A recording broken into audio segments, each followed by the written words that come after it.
मित्रांनो नमस्कार, मी गणेश. तर मित्रांनो आज आपल्या पक्ष्यांना चालू आहे 10वा दिवस. तर 10व्या दिवशी मित्रांनो पक्ष्यांची डेबिकिंग म्हणजेच की चोच कटिंग राहते.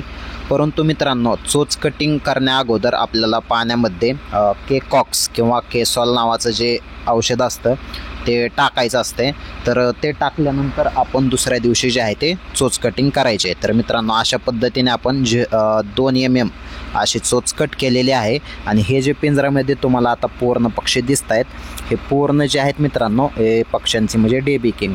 तर हे चोच कट केलेले आहेत मित्रांनो. हे बघा पूर्ण जे आहे का हे पाठीमागं जेवढी लाईन दिसते तुम्हाला तिथपर्यंत जे आहे ते चोच कटिंग केलेलं आहे. आणि चोच कटिंगचं काम देखील समोर चाललेलं आहे मित्रांनो. तर इथं जे आहे हे आत्ता हे चोच कटिंग केलेले पक्षी हा पिंजऱ्यामध्ये टाकतोय.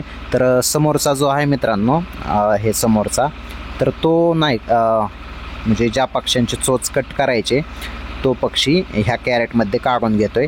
तर हे चाललेत मित्रांनो आता आपले डेबिकिंगसाठी. हे पक्षी जे गेले आत्ता हे चालले तिथं चोच कटिंगसाठी समोरच्या पेसमध्ये ज्या ठिकाणी आपली लाईट आहे का मित्रांनो त्या ठिकाणी तिथं मशीन वगैरे पूर्ण जोडलेलं आहे. तर मित्रांनो हे बघा हा पक्षी ही विदाऊट चोच कट केलेली. तर याची जी आहे का 2 mm एवढी चोच आपण कट करणार आहोत. तर याच्यामध्ये पूर्ण आता पक्षी टाकलेले आहेत आणि हे आपण नेणार आहोत आता चोच कटिंगसाठी.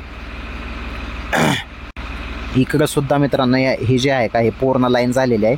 हे सुद्धा चोच कटिंग आपण केलेलं आहे. चोच कटिंग केल्यानंतर मित्रांनो जे आहे का पक्षी एक दिवस थोडाफार खाद्य कमी खातो.